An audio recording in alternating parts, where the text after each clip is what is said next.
Biruin mo, lubog na sa baha, I love BBM pa rin. Dapat yung katangana, ginagawang krimen. Kung hindi ikulong, bitayin. Dalin sa Congress, pakain sa buhaya kay Martin. Kasagsagan ng bagyo, nakuha pang magpagawa ng tarpaulin. Halos magkandalunod na kami sa baha habang ikaw nagpapagawa ng tarpaulin. Habang nagsisisigaw kami ng tulong, yung sako ng bigas tinatatakan niya ng Martin. Kulang na lang ultimo butil ng bigas tatakan niya ng Martin. Kaya pala papahupain muna yung baha kasi hindi pa sila tapos gumawa ng tarpaulin. Saka bakit mo tatatakan ng pangalan mo yan, hindi mo naman pera yan. Ano yun, bago kayo tumulong, hihintayin pa namin matapos yung buwisit na tarpaulin na yan? Alam mo Martin, ang sarap mong palanguyin sa mura. Paulanan ng real talk tapos ihagis sa baha. Sa gitna ng matinding pagbaha sa Bicol Region, gustong malaman ng ilang senador kung saan napunta ang umano'y bilyon-bilyong pisong pondong inilaan para sa flood control projects. Ito na yata ang pinaka-worst na government pagdating sa funds. Maharlika funds, flood control funds, PhilHealth funds, tapos sasabayan pa ng mga tanga mong funds. Kawawang mga taga Bicol kahit sino mapapasyet. Habang yung representative nilang si Saldico nalulunod sa budget. 61 billion nilaan sa Bicol, sabi ni Villanueva, kaya nasa na yung project. Huwag ka nang tumanggi, mismong kalikasan na yung nag-fact check. In 2023, sa DPWH alone, 29.4 billion ang budget.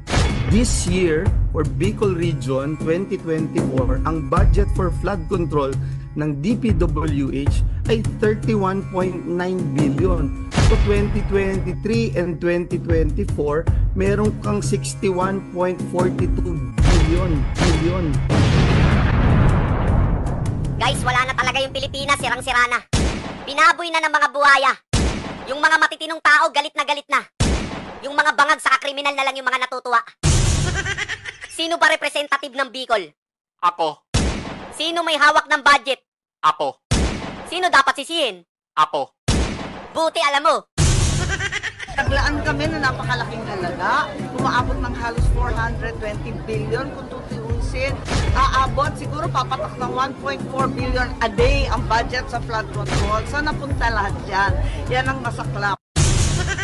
Hoy, plastic, ba't kami tinatanong mo? Ang tanungin mo, yung bobo mong kapatid sa yung pinsan mo. May saklap-saklap ka pang nalalaman, sila sisihin mo. Kung talagang nagmamalasakit ka sa mga Pilipino, yung kapatid mo sa kapinsan mo, kasuhan mo.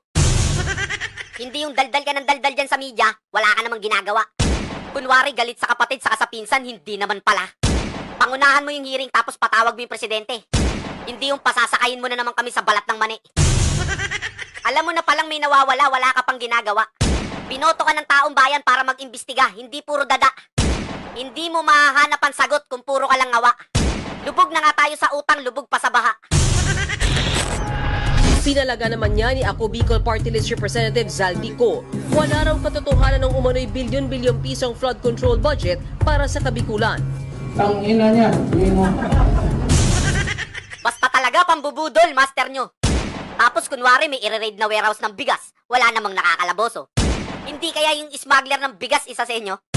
Kasi lahat ng sako ng bigas may pangalan nito.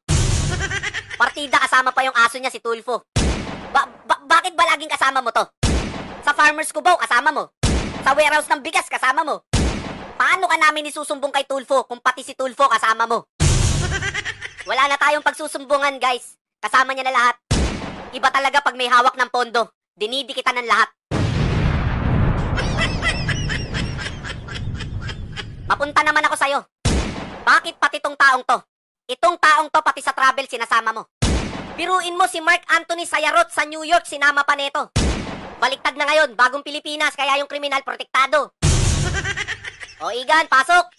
Igan, bistado umano'y Shabu Laboratory sa 2 bahay sa Muntinlupa. Nasabat ang mga hinihinalang droga na nagkakalaga ng 136 million pesos. Pati ang mga makabagong makinarya na ginamit sa iligal na gawain. Sa bisa ng isang search warrant, kinalugad ng mga pulis at taga-PIDEA ang inuupahang bahay na ito sa Ayala, Alabang, Muntinlupa. Tumambad sa kanila ang sandamakmak na kagamitan na hinihinalang ginagamit sa paggawa ng shabu. Nakasalansan pa sa tray ang mga hinihinalang shabu na luto na. Sa ilalim sa drug analysis at inventory ang tinatayang 20 kilo ng umano'y shabu na may street value na 136 million pesos. Arestado ang hinihinalang chemist na isang French national, si Cyther Aurelin. Nadakip din ang kasabwat niyang Pilipino na si Mark Sayarot. Grabe oh. Grabing super grabe oh. Ito na yata yung pinakagrabing to the over, talagang to the very max, to the highest level na to. Biruin mo, presidente ka? Bakit kasama mo to? Ikaw, bobong ha? Kaya pala tabingi yung bunganga mo. Tapos nag-travel sa New York? Ba't kasama niya yan? Ano bang kaso niyang putragis na yan? RA 9165 lang naman. Tungkol pala sa drugs yan. Pampaano ba yan? Pampabulol, saka pampaspeed. Pag nagsalita yan, yung Amerikano yung nagno-nosebleed. Nandiyan dyan si Sayarot, malay mo siya yung taga-feed.